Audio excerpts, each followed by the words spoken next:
Hello everybody, my name is Adrian and welcome to another episode of Lim Kopi Fridays with Adrian. In this episode, we will explore this psychological phenomenon called status quo bias and how it can affect your financial decisions. Let's dive into it.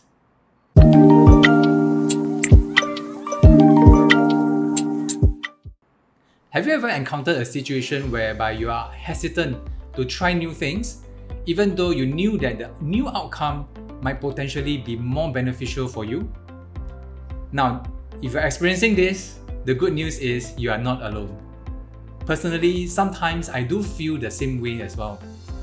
So this is what we call the status quo bias, and this phenomenon refers to the fact that we have the tendency to stick to original way of doing things, to stick to the current situation or scenario, even though the other options is clearly better.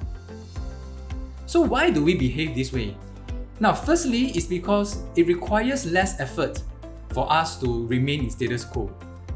And because of the fact that there are a lot of unknowns that comes with change, we are hesitant to take the next step to move out of our comfort zone, because that will take more energy, more effort, and in return, we do not know what's the outcome that is going to come for us. And that's why it is human nature to revert to the comfort zone wherever necessary. And the second thing is that most of us tend to overestimate the risk that comes with change and underestimate the potential benefits that comes with the change as well.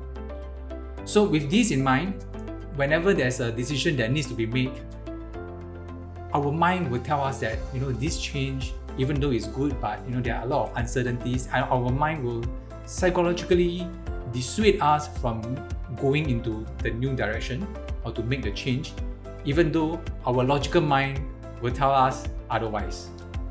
And thirdly, is that we may have had some bad experiences in the past whereby the outcome that we wanted with the change doesn't materialize, or it resulted in a bad outcome, in an outcome that is not so welcoming, that is not so good.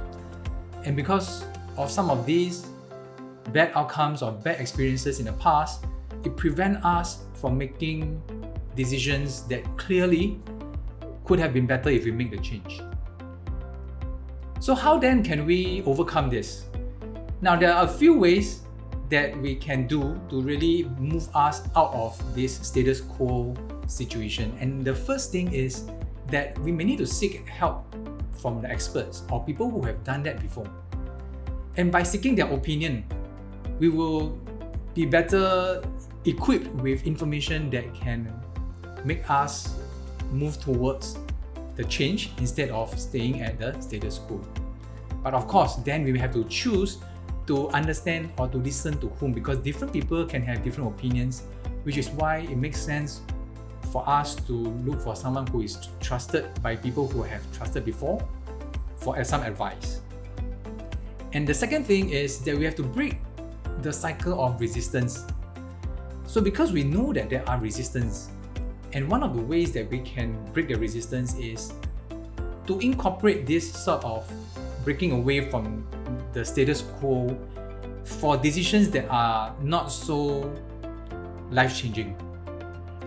And because on a day-to-day basis, we are making tons of decisions, from waking up to buying breakfast, what breakfast do we want to eat, how do we want to go to the office, and how are we meeting our friends, and even walking which path in front of us. We are all making decisions every day. So by incorporating some of these changes into our daily lives that is not so life-changing, it helps us to build a confidence that can bring us to a higher level, whereby when there is a decision that needs to be made that is life-changing, that is crucial for our finances, then we will be able to take the leap of faith through the past experience and to jump onto the right opportunity when it comes. And last but not least is to set clear goals or clear financial goals if it's about financials, such that we will have an end goal in mind. Because when we have an end goal in mind, we want to reach our end goal no matter what. And how we can do that is that when we encounter a situation where it needs to be changed, then our logical mind that wants to bring us to the end goal may come in to tackle the original mindset of being in a comfortable situation. So that can probably help us to improve on our decision making and to break away from status quo.